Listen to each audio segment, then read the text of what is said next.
Sidney Poitier was the son of tomato farmers who grew up in one of the most remote islands in the Caribbean.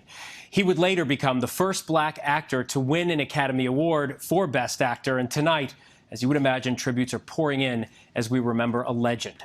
Our David Muir on Poitier's iconic life. Amen. Amen. Sidney Poitier, the gifted Hollywood actor, the civil rights trailblazer. Why you black? Go ahead and say it. His roles did not ignore the times. I drive a man around in his limousine and I say, yes, sir, and no, sir, and shall I take the drive, sir? Mama, that ain't no kind of job. That ain't nothing at all. He was born in Miami and raised in the Bahamas on his father's tomato farm. He'd moved to Harlem as a teenager and worked as a dishwasher, trying out for roles, remembering being turned away by a director. I did decide then, at that moment, on that street, that I am going to be an actor just to show him that he was wrong about me. He earned a place in a theater acting school after volunteering to work as a janitor without pay, and later from New York to Hollywood. In 1950, at the age of 22, playing a doctor in the groundbreaking film on racism, No Way Out. In 1963, he played handyman Homer Smith in Lilies of the Field. Get yourself another boy. The winner is Sidney Poitier. That role earning him the Academy Award, becoming the first black performer to win a Best Actor Oscar in a leading role. It is a long journey to this moment. By 1967, Poitier had become one of Hollywood's top-earning leading men. What do they call you up there? They call me Mr. Tibbs. In the heat of the night.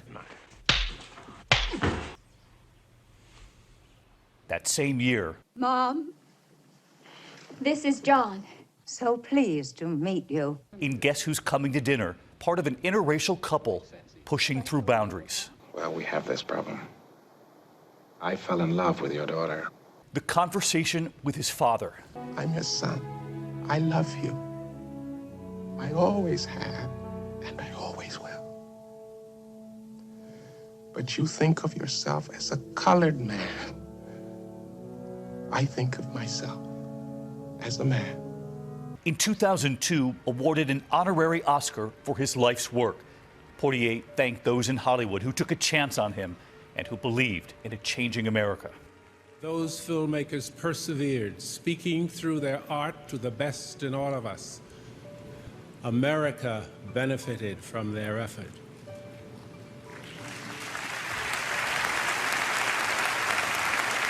It was that same night Halle Berry, the first black lead actress to win an Oscar. Denzel Washington would earn an Oscar too for Best Lead Actor. 40 years I've been chasing Sidney. They finally give it to me. What they do? They give it to him the same night. I'll always be chasing you, Sidney. I'll always be following in your footsteps. There's nothing I would rather do, sir. Nothing I would rather. In 2009, Poitier receiving the Medal of Freedom, the nation's highest civilian honor from President Barack Obama. And the moment the two men, who both had made history, appeared to acknowledge it. Tonight, tributes from around the world. Oprah Winfrey saying, "For me, the greatest of the great trees has fallen, Sidney Poitier. My honor to have loved him as a mentor, friend, brother, confidant, wisdom teacher."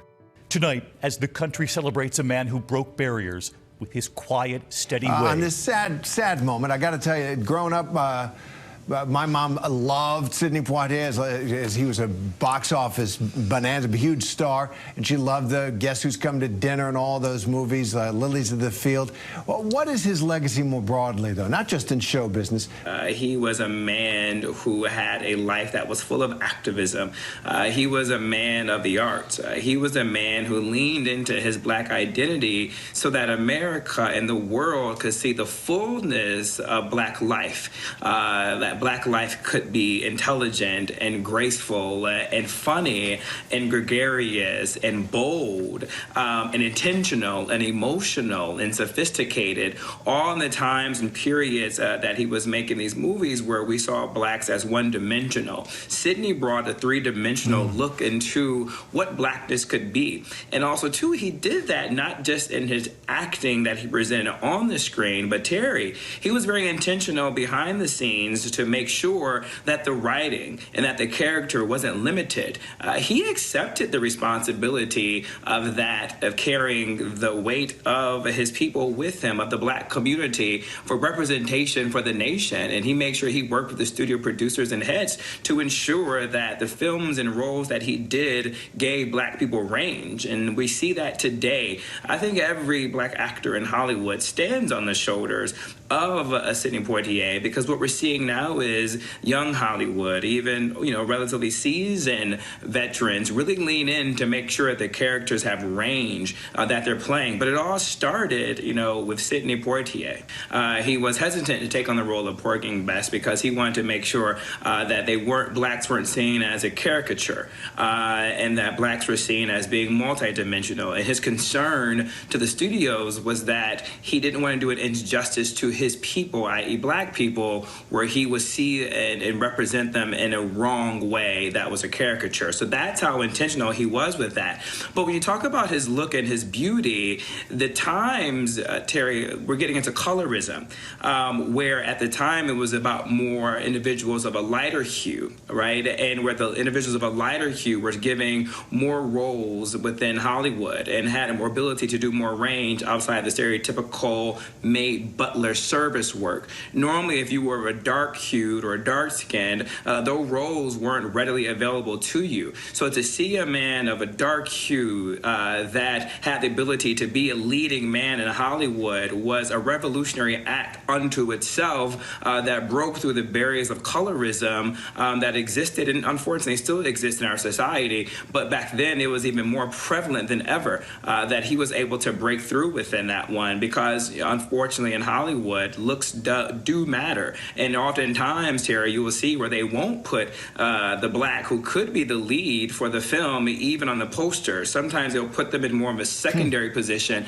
on the picture, and their default to justifying that is that it doesn't travel well globally. Well, Black Panther shattered that narrative and became one of the #1 box office globally domestically to do. And you mentioned something about Presidential Medal of Freedom that he got recognized by presidents of the United States. There's something interesting about the work that he did, and we love, and I love too as well, to reference Guess Who's Coming to Dinner. But Guess Who's Coming to Dinner was about, as you know, Terry, as your mother knows all too well, it was about interracial marriage, interracial dating. At the time when that movie was released 6 months ahead, 17 of the 50 states still saw it illegal for interracial marriages to exist until the Supreme Court came along in 1967 to overturn that, to make interracial marriages legal. And so he was always at this crossroads of social construct.